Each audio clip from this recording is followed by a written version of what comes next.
Salam Kopastus.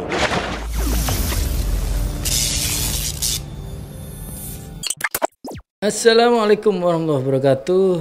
Salam Kopastus. Jumpa lagi bersama DJ Pansos. Semoga kita semua dalam keadaan sehat walafiat. Amin. Pemerintah mengimbau untuk tidak makan dan minum pada saat halal bihalal ya. Mungkin maksudnya pada saat silaturahmi yang berlebihan, tidak memberikan atau menyajikan makan dan minum di tempat tersebut. Kita simak dulu pengumumannya. Kemudian Bapak Presiden juga memberikan catatan terkait dengan kegiatan-kegiatan menjelang halal bihalal nanti, terutama untuk kegiatan halal bihalal diselenggarakan dengan protokol kesehatan dan dihimbau untuk tidak ada makan minum, dan makan minum pun harus sesuai dengan jarak dan tempat.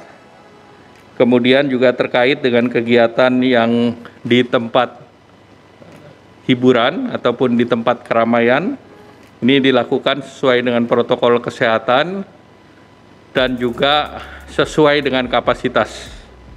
Nah, tentu kegiatan ini nanti akan dituangkan di dalam instruksi Menteri Dalam Negeri. Dan selanjutnya, dengan adanya libur panjang, ini masyarakat juga dihimbau untuk tidak bepergian ke luar negeri, karena kita ketahui di negara lain situasinya tidak sama dengan di Indonesia. Itu pengumuman yang disampaikan oleh Menko Perekonomian. Kemudian dari staf Kemendagri pun memberikan tanggapan mengenai larangan atau himbauan untuk tidak makan dan minum pada saat halal bihalal ini. Kita simak dari staf Kemendagri.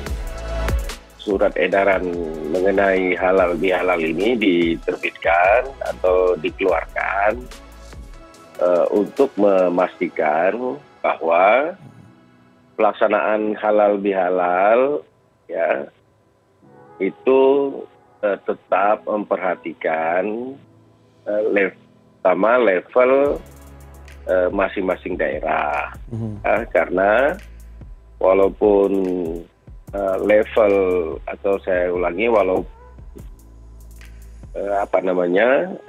jumlah kasus dan situasi membaik ya, namun bukan berarti bahwa kasus sama sekali sudah hilang.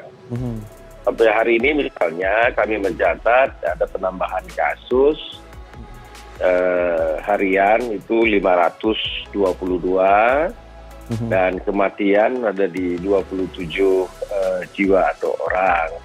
Ini menandakan bahwa walaupun kasusnya melandai, namun bukan berarti sudah sama sekali menghilang, dan ini harus menjadi warning bagi kita semua ketika merayakan Idul Fitri. Jadi kita meminta partisipasi semua pihak. Bukan tidak boleh sama sekali ya, bukan tidak boleh sama sekali, tetapi pertama perhatikan level daerah masing-masing. Oke.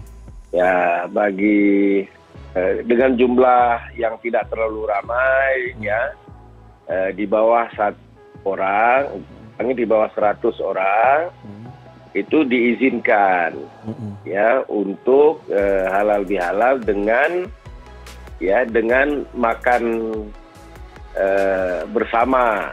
Yang halal bihalalnya yang menjadi persoalan. Tapi kalau halal bihalalnya 200 orang, 300 orang, tidak ada persoalan ya. Asal bukan makan bersama, karena kalau makan bersama, buka masker, nah di situ faktor risikonya. Jadi ketentuan mengenai dilarang atau dihimbau untuk halal bihalal di atas 100 orang itu untuk makan bersamanya. Tapi kalau misalnya makannya halal bihalal dibawa atau disiapkan secara bungkusan begitu, ya silahkan. Ya, karena masih bisa protokol kesehatan untuk dijaga. Demikian Sobat Kepastup. Jadi pada prinsipnya untuk kebaikan bersama, pemerintah dalam hal ini melalui Menteri Menko Perekonomian dan disambut oleh Dirjen Bina Administrasi Kemendagri memberikan penjelasan mengenai larangan untuk makan dan minum ini. Jadi tidak semata-mata atau mutlak dilarang untuk makan dan minum pada saat halal bihalal ya. Tapi ini mempunyai level atau batasan-batasan. Kalau seandainya di bawah 100 atau 50 dan sekitarnya something, atau antara di bawah 50 mungkin bisa saja makan dan minum, tapi tetap menjaga prokes. Dalam hal ini tidak saat makan dan minum berbicara dan sebagainya. Ini kalau memang level halal bihalalnya adalah di atas 100, 200 sampai 300, ya memang ini sangat rawan. Karena pada saat itu kerumunan atau kelompok yang sampai ratusan ini membuka masker bersama-sama, kemudian makan bersama-sama, kemudian ngobrol bareng-bareng juga, risiko terhadap penyebaran COVID ini lebih besar. Karena kita semua tidak tahu bahwa di antara saudara-saudara kita yang mungkin atau teman kerabat kita yang halal bihalal bersama kita itu mungkin pernah terjangkit atau terpapar oleh COVID, atau kita sendiri yang mungkin pernah terpapar kemudian memapar terhadap kerabat saudara kita, mungkin akan kasihan atau merugikan kerabat kita sendiri, atau kita nanti yang terpapar akan rugi juga. Itu maksud dari himbauan untuk dilarang makan dan minum. Nah, kita pasti bisa mengatur tersendiri bagaimana pada saat makan, minum, kemudian berbicara, jaga jarak dan sebagainya. Kalau menurut hemat saya, mungkin kita tetap waspada, tetap pakai masker. Toh kerabat kita pasti sudah mengenal, kecuali kalau kita memang ada jarak, kemudian ngobrol tidak terlalu kencang, khawatirnya droplet atau penularan COVID ini kita menular atau memaparkan ke kerabat kita, itu yang dikhawatirkan. Yang pasti kita tidak ingin pulang dari mudik atau pulang dari halal bihalal malah justru kita atau kerabat kita yang menjadi sakit atau terpapar dari COVID ini. Sebab disadari atau tidak bahwa COVID ini tetap masih ada, meskipun sampai saat ini jumlah yang terpapar atau menurut data sudah sangat menurun, tapi tetap masih ada.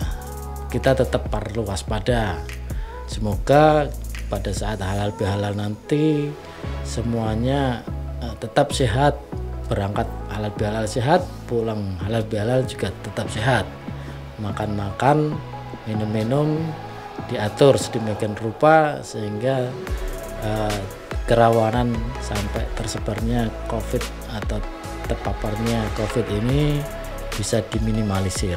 Itu menurut saya. Gimana menurut Sobat Kepastup?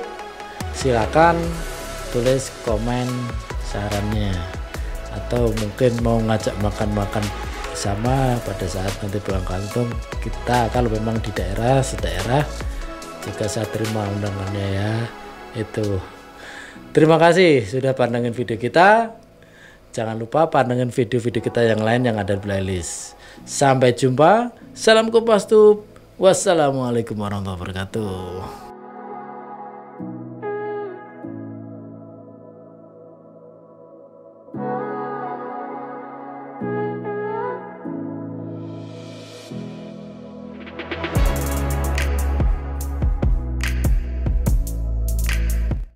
Salam Kopastus.